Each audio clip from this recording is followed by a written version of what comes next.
Arch Advocate Show, shining the burning fire of truth in these dark times. Approaching this reality using pragmatic spirituality and calling out the father of lies and his minions with the spirit of the Word of God, Jesus Christ. Take a look around, folks. That's all I ask. That's all this show is about. Just look at what's happening around you, and then decipher it from there. The problem is, and you're going to hear this quite a bit in this podcast. As a Christian, as a follower of Jesus Christ, the biggest beef I have with any particular demographic is Christians. Christianity has been suffering, particularly in the last, 70 years, 80 years, right after the Second World War. Christians got real lazy. Right now you've got all these different Christian groups and different kind of Christian people that seek to commodify Christianity. They want to make their name and make their fortune off of the backs of Christian people. Now that's nothing new, right? That's always happened. But there's a particular, I'll give you a good example. For those of you that have been around Christian circles or whatever, like if you're into conspiracy theory or whatever, you've heard the phrase the Bible Code, right? There's been documentaries about it. There's books written on the subject. It's like Dan Brown, who's a brilliant author, right? Great, he writes fiction and he makes no bones about that. He's like, yeah, this is all fiction, he made a great deal of money writing the those books that later turned into Tom Hanks movies. The thing about the Bible Code is that what happens is we have built into our minds like a tool that we use to recognize patterns, right? And as a matter of fact, that's exactly what IQ is. The intelligence quotient tests, they're all pattern recognitions.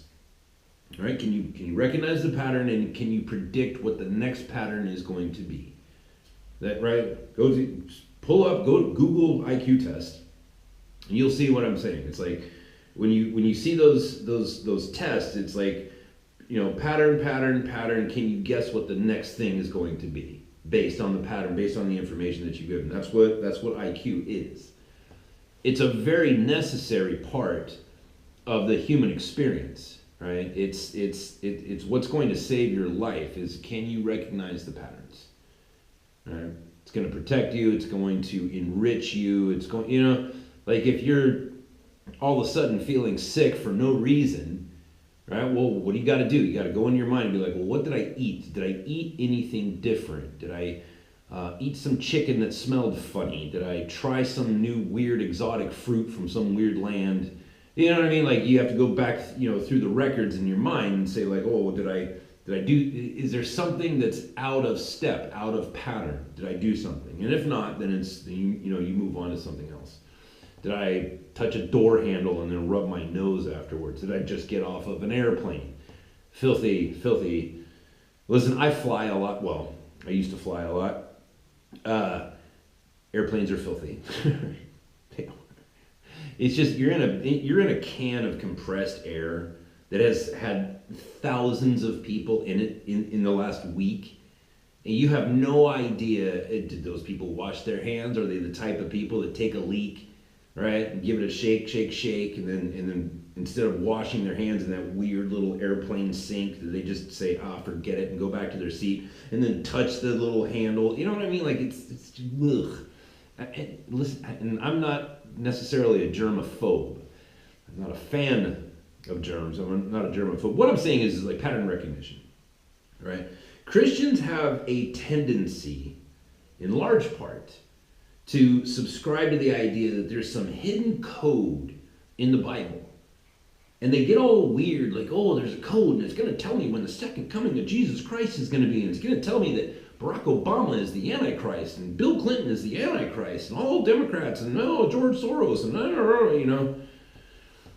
the code, man, the code, and Christians get all weird about it, and in so doing, like my problem with it, because believe me, like a lot of my friends are caught up in that. And my question is always like, well, why can't you just decode what's on the page?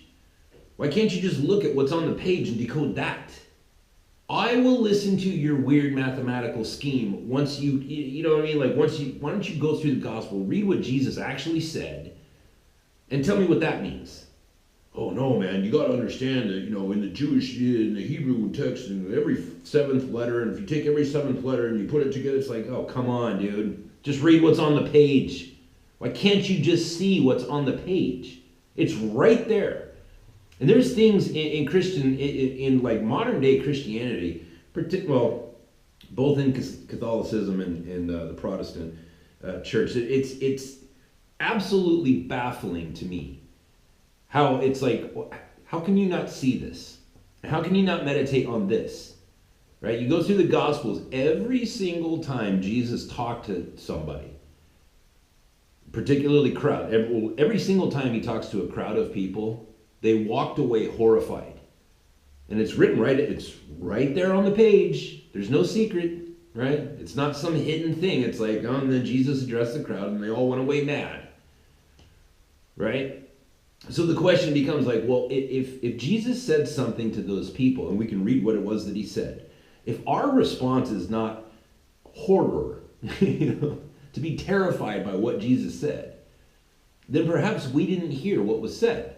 Because evidently, everybody who heard the same thing that we just read was absolutely horrified, mortified, scared to death, and ran away. Even the disciples. You can see it. It's right there on the page, but nope, Christians are like, oh no, man, you got to look at the significance of the Hebrew alphabet and blah blah blah. It's like no. Okay, I'll listen to that once I've become confident that you're able to read what's on the actual page. And you look around, look at what just happened. What is it? What is today? Thursday. So day before yesterday, Tuesday, in I think it was in France or Brussels or somewhere. Angela Merkel, right, the German chancellor, Germany being the head of the European Union, and Angela Merkel being the head of Germany, repeats what Macron says. We need to have a European army. Not army, military. So Army, Air Force, Navy, that sort of thing. Not Marines, because that's unique to America, but we need to have a unified military in Europe, right? And for what? What did Macron say? Oh, we need to protect ourselves from the United States, China, and Russia. But the United States, really, you need to protect yourself from us. Wow. You think that was just some slip of the tongue? And do you think that Emmanuel Macron was just riffing? That he was just in some sort of stream of conscience? Where he was just riffing? No, that's something that has been talked about behind closed doors for some time. And although 4 or 5 years ago, if you would have asked anybody, just like the common citizen in Europe, like, do you think that the EU is ever going to try to militarize? Everybody would be like, oh, no. The EU is strictly economic. That's it. That's all the EU is. It's just trying to balance out all these different nations with all their different products and all their different currencies. No, they'll never militarize. If you would have asked Macron or Merkel or Theresa May or anybody of these people, they'd say, oh no, come on, you're being conspiratorial. Why do you people always have to go down some weird rabbit hole, man? Of course we're not going to militarize. Well, here we are. The leader of the EU, right? The EU is one thing, and Germany is the head of that one thing, and Angela Merkel is the head of Germany. And now she's up there saying, yeah, this is totally legit. We need to militarize, folks. We've got enemies. The United States being one of them. Read what's on the page. You don't have to go all deep. You don't have to go down some rabbit hole. It's right there on the page for you to read. Recognize the pattern and then predict what the next thing is going to be.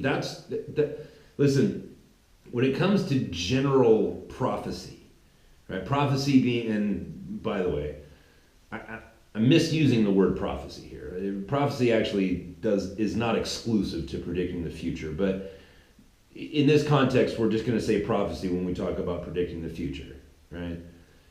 Predicting the future is just pattern recognition, right? If you're, it's like it says in the Bible, like if you wake up in the morning and the sky is red and lowry, then there's going to be a storm. You know what I mean? It's like, well, okay, if you can see the pattern, like you can predict what's about to happen next, right? If it's August and it's super hot outside, well, then in 3 months it's going to be cool or even cold. All right, patterns, pattern recognition. So here we have Angela Merkel, the head of Germany, Emmanuel Macron, the head of France, the other dude, the head of Brussels. You know what I mean? Like they're coming together and they're saying, let's build ourselves a military. It's right on top of the page for you to see. Now, where do you think that's going to go? What possible concerns could there be when they're talking about they need to defend themselves from the United States, and the United States has military bases in Europe? We have them in Croatia, we have them in Germany, we're there. And those places, that's our land, and the reason why we are there. We're not there to lend support to the Germans. We're there because the Germans screwed up so badly that they nearly exterminated an entire tribe of people. Do you understand that? This is one of the things I told you I was talking to that lady the other day. It's like, look, okay, you can speculate all you want. Oh no, we think the German people are good people now because they've had time to really think about their ways and think about the horrible things that they did in the 1930s. And we trust that that the plan of the Enlightenment has worked, and that reason and education has driven evil out of people, and everything is fine in Germany. It's like, okay, well, that's speculation. What is not speculation is that Germany has conquered Europe twice recently. Germany tried to take over the entire world, and twice they came very close. And if it were not for the United States, we would all be goose-stepping and watching clowns on TV and riding unicycles. That's not speculation, that's a fact. That's what we have as, that's what we have on the page. We can take from that, we can say, okay, here's two things that are very similar, done by the same country, right? In a very short amount of time. Right? There was World War I, Germany took over the world. World War II, Germany took over the world. And had it not been for the United States, they would have conquered our continent as well. That's a fact.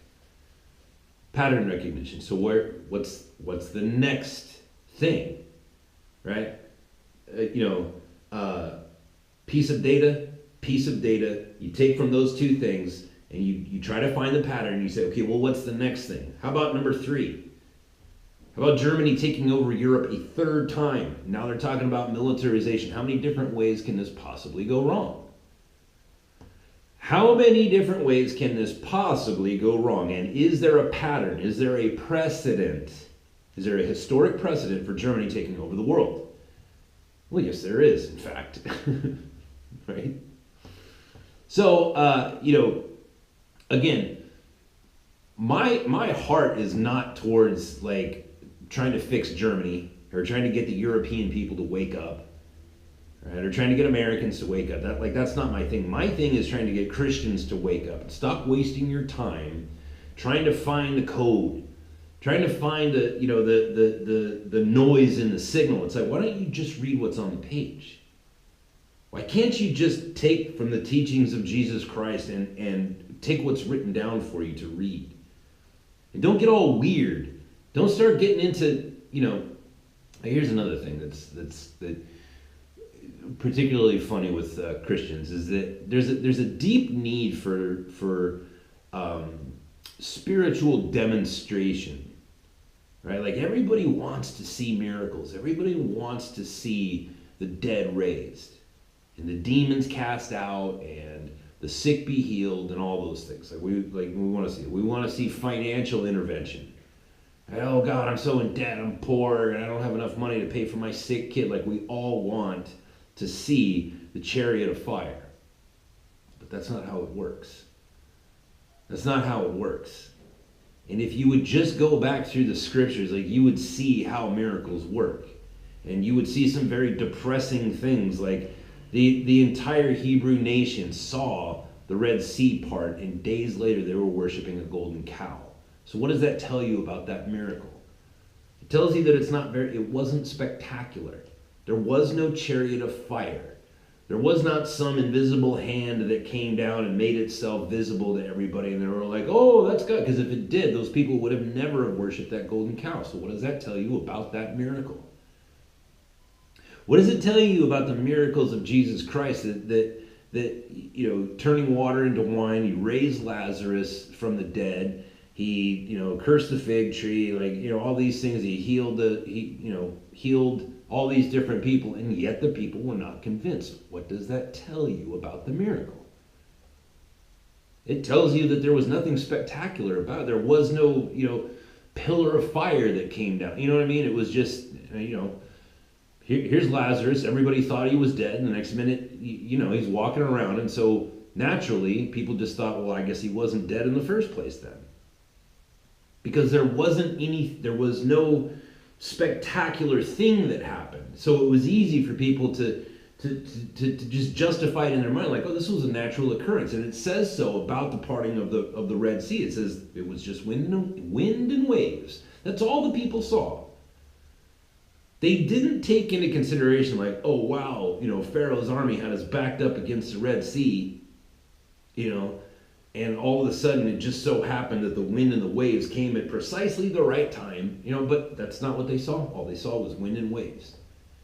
And there's this need for, like, spiritual, validation or confirmation from God. Like, God, if you don't come down on a chariot of fire with your host, with your heavenly host of angels and smite my enemies, then I'm not going to believe in you. It's like, that's a bad recipe. There's a lot of people making a lot of money writing books and giving seminars about spiritualism in Christian circles, and Christians fall for it. Instead of just reading what's on the page, why don't you read it and ask yourself, why is it that the Jews were worshiping a golden cow just days after they saw the Red Sea split? How is it that the entire nation of Israel did not go to follow Jesus Christ after all those miracles? It's, right? How many answers can there be? And there's people out there that want to confuse you. Well, that's actually speculation. Let me. The thing is, I think some of these people, like, they're charlatans, but I think that some of them don't know that they're charlatans.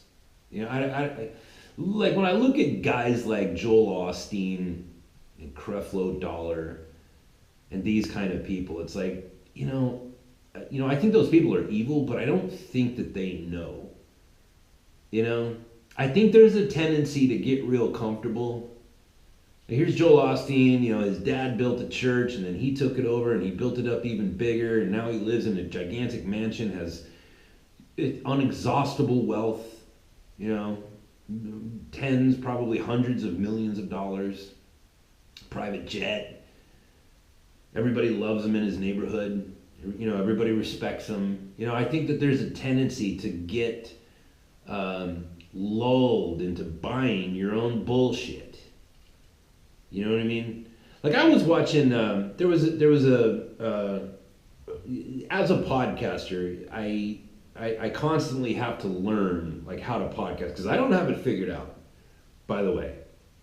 Right? I've been podcasting now for almost a year, and there's a lot of things about, like, growing the audience and, getting the message out there and getting people to listen in. It's like there's a methodology to it. You got to use tags and keywords, and you got to do this, and there's all this other stuff that you have to do, and it's like, man, I'm just now learning. And I was listening to this one very famous person who gives instructions for money on how to podcast, and I was watching one of his videos the other day, and he says, listen, I've got this package for you, and if you buy it, then I will teach you, I'll give you all the secrets. Now this package, it's worth $30,000. And he breaks it down. He's like, this thing is worth $9,000, and this thing is worth $2,000, and this thing is this, and this thing is that. And it's like, oh, you put it all together, it's $29,779.87 or whatever. $30,000. But I'm going to sell it to you for $3,000. It's like, okay. Oh, hold on. All right, I wasn't just born yesterday. Right? If you're telling me that you have something that's worth $30,000, but you're willing to let it go for 10% of what the actual value is, then I have to question the actual value. Because what you just said, it's like, I'm 45 years old. I've seen it. I've seen this game before. Why don't you just tell me that this is how much it costs, and don't do that $29.95 thing? Just call it $30,000, and you're gonna sell it for $3,000. But no, it's $29,800 whatever, and I'm gonna sell it for $2,900 and whatever. It's like, dude, don't, like, that's, you're lying. You're being dishonest. You're not being truthful. If I'm gonna sell something to you, I'm gonna tell you how much it costs. I'm not gonna make up something like, oh, it's actually worth all this. It's like if somebody came to you with a Lamborghini that costs $500,000. I don't know how much. Let's call it $300,000. I'm gonna sell you this Lamborghini. It's a brand new Lamborghini. It costs, off the lot, it costs $300,000, but I'm gonna sell it to you for $30,000. You'd think, like, your initial thing is like, oh, I can have a Lamborghini for $30,000. It's like, no, your first question should be, what the hell are you talking? That's a $300,000 machine. And if you're letting it go for $30,000, there must be something horribly wrong with that machine. That should be your initial, if you're over the age of 18, that should be your initial knee-jerk reaction. Like, wait a minute, then what's wrong with the thing? Pattern recognition, you know what I mean? Because you've seen it all before. You've seen it all before. It's like when you turn on QVC, they make those funny shows about that. The QVC, it's like, oh, listen, we've got this diamond pendant, this diamond-like pendant. And, the Prince of Zaire once owned a very similar thing, and it was worth $878,977,000, but we're going to let you have it for $1995. It's like, okay, then bull-ish. Right? Same thing in the cryptocurrency markets. It's like, be connect. Okay, you're running a Ponzi scheme here, sir. You know what I mean? Pattern recognition and predicting the future based on those patterns. Angela Merkel is about to do something to bring together the militaries of Europe and expand on those militaries in an effort to protect themselves from the United States. How many different ways can this go wrong? How many horrible things are going to be caused by that? And who are the players going to be? Where is Poland going to be and all that? Like Poland right now is doing a lot of very impressive things where they're saying, no, we're not bringing in migrants. You people have been shitting on us for decades. We're not doing what you say. We're not going to go along with this. We're not bringing in people who hate us. We're not going to disavow our Christian heritage. And we're not going to be a part of your stupid union. And if you want to go to war again, this time we're prepared. Last time the Germans took over Europe and tried to conquer the world and exterminate the Jews, we were caught off guard. Poland is right next to Germany. The reason that Germany was able to invade Poland and take it over is because when the Germans showed up, the Polish were like, oh, those are our neighbors. Those are our friends. And look what happened. Pattern recognition, people. You take a look at what's going on in the voting arena right now. There's nothing to decipher. There's no code in the noise. Just read what's on the page. Look at what you can see. Right? There's guys out there. I was just watching Anomaly, who I love, and he was talking about Praying Medic. And I know some of you guys tune into the Praying Medic show and whatever. I had kind of a weird run-in with that guy once, and I don't really want to talk about it, but this is a guy that's perpetuating this. Oh man, there's like this whole thing. There's QAnon, man, and there's all this stuff going on. And when you ask these people, like, okay, well, QAnon was wrong here, and I do recommend that you watch Anomaly's piece on this. When you ask these people, when you ask them, like, well, you guys said this, you said that this was going to happen, and then the exact opposite of that thing happened. Please explain yourself. And what they say is, well, disinformation is necessary. It's like, oh, you mean lies. You mean lies. What do you mean disinformation is necessary? You're speaking the language of the father of lies. That's what's on the page. You just said disinformation, lying to people, spreading false narratives and false news is necessary. Well, then you are squarely in the camp of the devil, the father of lies. Do you see what I'm saying? Read what's on the page. Just read what's on the page. You can become a Bible code person later once you get good at figuring out what's on the page first. Read what's on the page. Disinformation is necessary. When you're looking around and the voting process in the United States is being manipulated by people who have already been convicted of manipulating the system.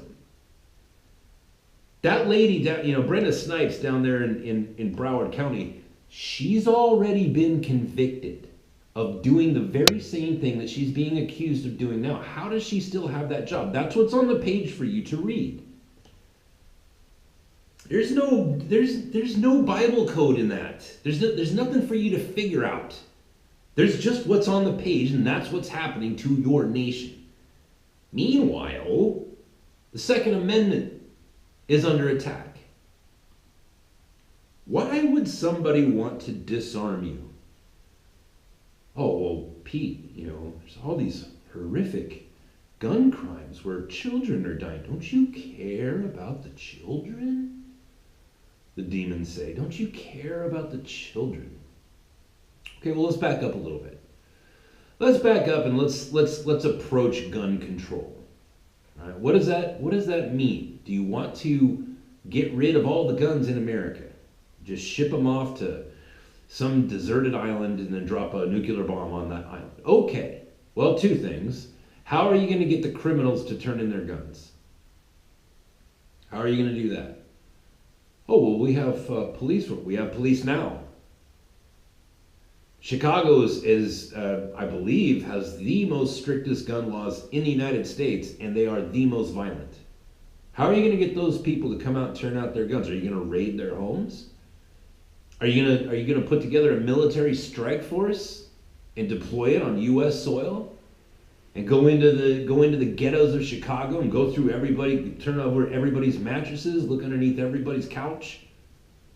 How are you going to remove all the guns? Oh, well, we don't mean that. We just want common sense gun laws. Like what? Like what's common sense? Oh, we want to have, smaller magazines and rifles that are not semi-automatic. Well, that didn't stop the borderline shooting. Didn't stop the San Bernardino killers. Didn't stop Pulse nightclub. Didn't stop Parkland. How are you going to do that? No, what they want to do is they want to take the guns away from the responsible people. Because the criminals, as violent and horrific as they are, they're actually very few in number. A very small percentage of the American population is even capable of violent crime. Very small percentage. But when you put it on TV, it looks like all of America is that way. No, they have no interest in removing guns from the violent because the violent are so small in numbers. They want to take your guns away from you because they want to get you in checkmate. And they want to use your Christian nature against you to say, well, how could a Christian hold such a violent weapon? I mean, doesn't God say, thou shalt not kill? And doesn't Jesus say, it's like the Catholics. Right? Now, I love Catholics. I've made this perfectly clear. I am not a Catholic myself, nor will I ever be, as far as I know. Unless the Catholics change a whole bunch of things, like I'm never going to be a Catholic. But I respect them. But Catholics, for the most part, have this thing about the death penalty. It's not up to mankind to take another human being's life, right? We don't kill criminals for the same reason we don't abort babies, right? And as much as I hate to say it, that's different. It's a little callback to a show I did a while back ago. When people say, "Oh, that's different," well, it is different because in one, we're talking about a human being who's literally never done anything at all. They've never done anything right. They've never done anything wrong because they've never even been outside of the womb. They've literally done nothing, ever. Versus a grown person who murdered a bunch of people in a horrific and most likely satanic frenzy of bloodlust. Right? Two totally different things. And when Catholics talk about like, oh, we don't like the death penalty, it's like, actually, I think you do. I think you do like the death penalty. Here's why. Just, I don't know, a little over 20 years ago, there was a war in the region that I'm in right now, in the Macedonian Alps, right? It was a war between Bosnia, Albania, and Croatia and Serbia, like this whole area. And there's a documentary, and I strongly recommend that you watch it, called The Diplomat. And it's about this guy named Richard, oh, God help me, I can't remember his last name. But this guy was a beloved diplomat, and he was very good at his job. And he was the one that was in charge of ending the war between Slobodan Milosevic and these other two guys and whatever. And he worked and worked and worked, and he befriended these people, and in fact, he actually got them all to get on a plane and fly to the state of Ohio and sit down and eat a meal together and talk with one another. And everything was going great. But Slobodan Milosevic kept exterminating the Muslims in Albania. Right? And then the war kept going, and it was pretty bad. And eventually, what this guy, Richard, whatever his last name was, the diplomat, what he did was he sat down with all three of those guys and he said, listen, I'm here to let you know that you have been sentenced to death. The United States, we are going to kill you tomorrow morning. When you wake up tomorrow morning, you will be dead. Unless between now and the time, and when the sun rises tomorrow, you figure out a way to bring peace to this region. It was a death sentence. He said the United States will come in here and we're just going to kill you. And then it'll be over. Problem solved. It was a death sentence. And guess what? Those men figured out a way to resolve their differences. And all of the nations that had been affected by it. I have a friend of mine, he lives in Austria now, but he's Croatian. He grew up in that war, and both his grandfather and his father were killed in that war. He's a Catholic, like he's actually a Catholic minister. And all of his friends are Catholic ministers. Like these are people that are against the death penalty. Well, I don't know if their own personal ways, but most Catholics are against the death penalty. But it's like, dude, if it wasn't for the death penalty, you people would have been wiped out. Because you were in the process of getting wiped out, and the United States came in and said, death to you. You're going to be dead tomorrow if you don't un-F yourselves. And guess what they did? Miraculously. Why did I just start talking about the death penalty? Anyways, I don't know. I'm sorry, guys. I totally lost my train of thought. I went down the wrong rabbit hole. But getting back to it, the United States, what do you think these people, why do you think they want to take away your guns? Why is it that when you bring up the facts, when you bring up the question of how are you going to get the guns out of the criminals' hands, They start saying, well, if you just get, well, if the good people get rid of their guns, then the bad people will follow suit. It's like, no, you just made that up. You have absolutely no data to support that hypothesis. Why do you want to take guns away from the good people? Most people in there are more guns in the United States than there are people. Why is it that there's not a school shooting every 10 minutes? Well, it's because most gun owners are responsible. Most gun owners are like me in the sense that it's like, listen, violence is never justified. Violence is never justified. Violence is never justified unless it is. Right? No, violence is never justified. Violence is never justified. Violence is never justified until it is. When you come to harm me, or you come to harm my family, or if you seek to do harm to the defenseless in my presence, then I will become a roaring lion and I will take you out. Then violence will be justified. Just like Richard, whatever his last name is, he did everything he could to get those people in this region to come to their senses. And when that didn't work, he said, okay, then I sentence you to death. You have until tomorrow morning. What would you like as your last meal? Would you like a priest? You're going to die tomorrow morning. And I'm going to be the one who kills you. But you have one chance. You have one chance to figure yourselves out. And if you don't do it, then tomorrow morning you're going to be dead. You look at what's happening in America, like they're trying to get people to willingly disarm themselves.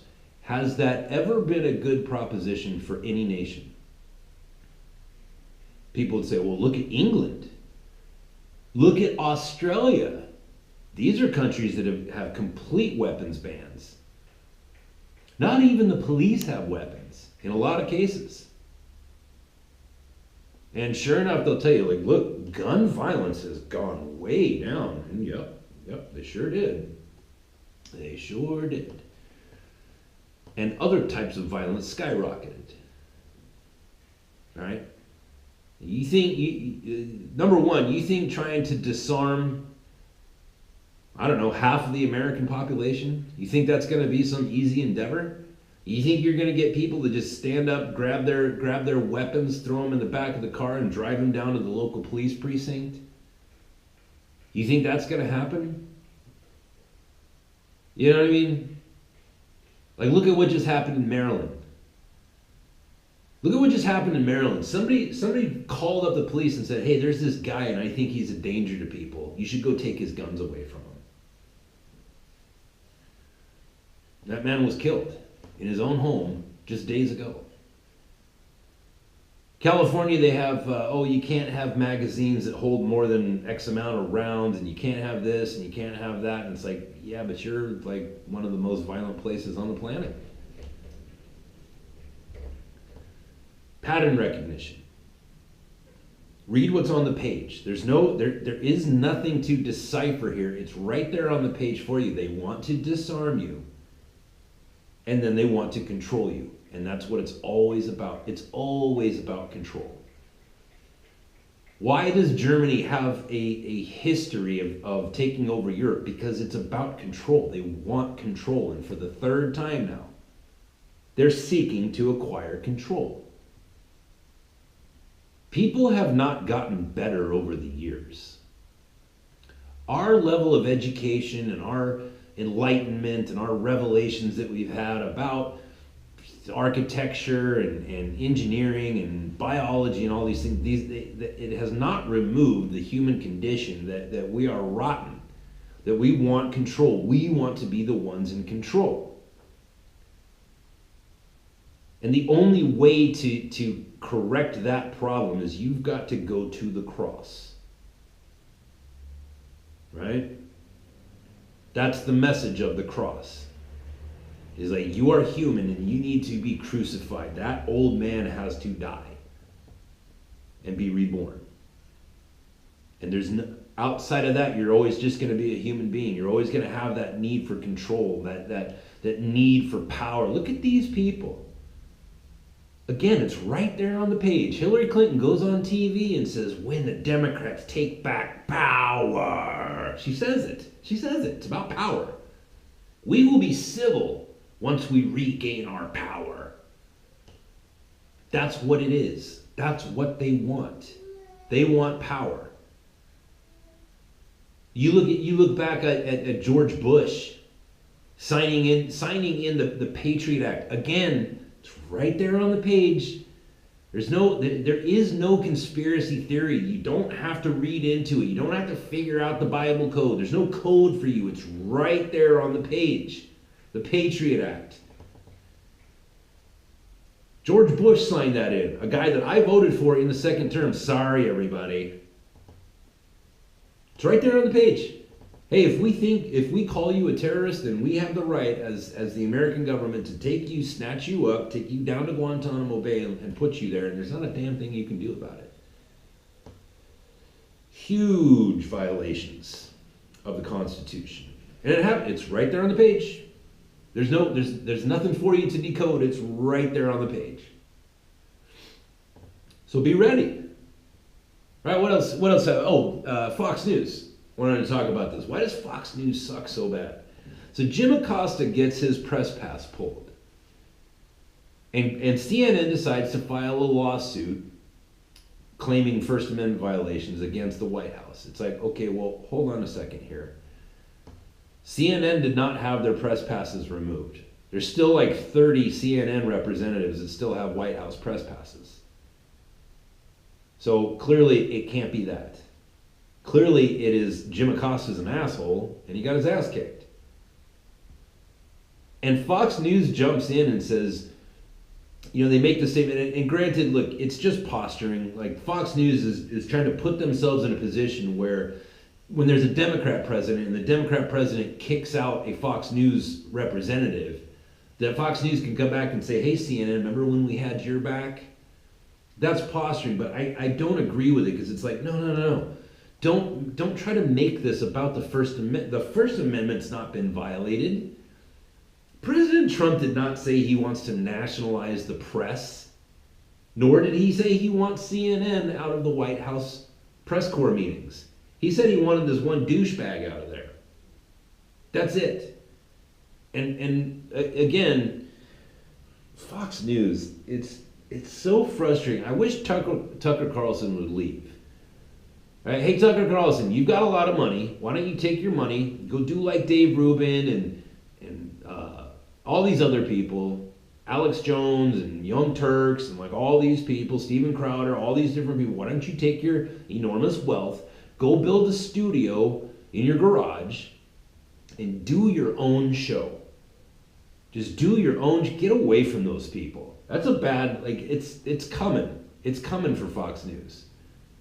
The same thing that's happening to CNN is about to happen to Fox News because they're being fake. You don't think, there's nobody in their right mind, even the people at CNN who believe that the First Amendment has been violated in the case of Jim Acosta. There's no way. If President Trump had pulled all of the White House press passes for all of the CNN employees, even then, that's still not a First Amendment issue. Because the president is under absolutely no obligation to have that forum in the first place. He's under no obligation to do that stuff. President Trump could come out today and say, you know what? I'm not doing this anymore. Guess what? Who are you going to sue then? Who are you going to sue? And under what? You know what I mean? Oh, this is a First Amendment. Oh, the press has a right to the presidency. No, you don't. No, you don't.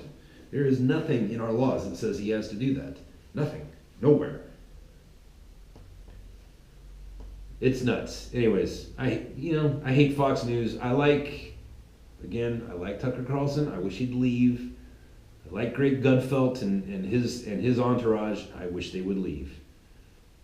Maybe they don't have the money. I know Tucker Carlson does, but it's like, dude, Tucker Carlson and Greg Gutfeld and maybe one or two other people. It's like, dude, just pool your resources, get together, go form your own. You've got internet now. There's no reason to be on cable news. Grow up. I'm sitting here podcasting every single day. If I can do it, surely. I'm here with a GoPro and a laptop and a mouse. You mean to tell me you're beholden to Fox News? Why? Is it the money? Well, you've got money. You've got more money than you can spend. What are you doing? Stop hanging out with those people. They're filthy. Anyways, that's the show for today. Listen, I would appreciate it if you would support the show because this show costs money. And I need a microphone because that's why the sound of this podcast sounds the way it does, is because I don't have a microphone. I'm literally recording right into a GoPro and then editing it in iMovie. I need stuff. I need a microphone. I would like to have a green screen. There's some other stuff I need. And most of all, I would like to come back to the United States. So if you want to support the show, go on to archadvocate.com, arch-advocate.com. And you can become a monthly patron, or you can do the PayPal thing. If you want to PayPal me, write me a note. I will read it on the podcast, and then you can show it, listen, let your friends hear it, and then you'll be famous in front of all your friends, because that's how fame works, people. I spread it around. Thanks for tuning in, and I will talk to you most likely tomorrow. Until then, bye-bye.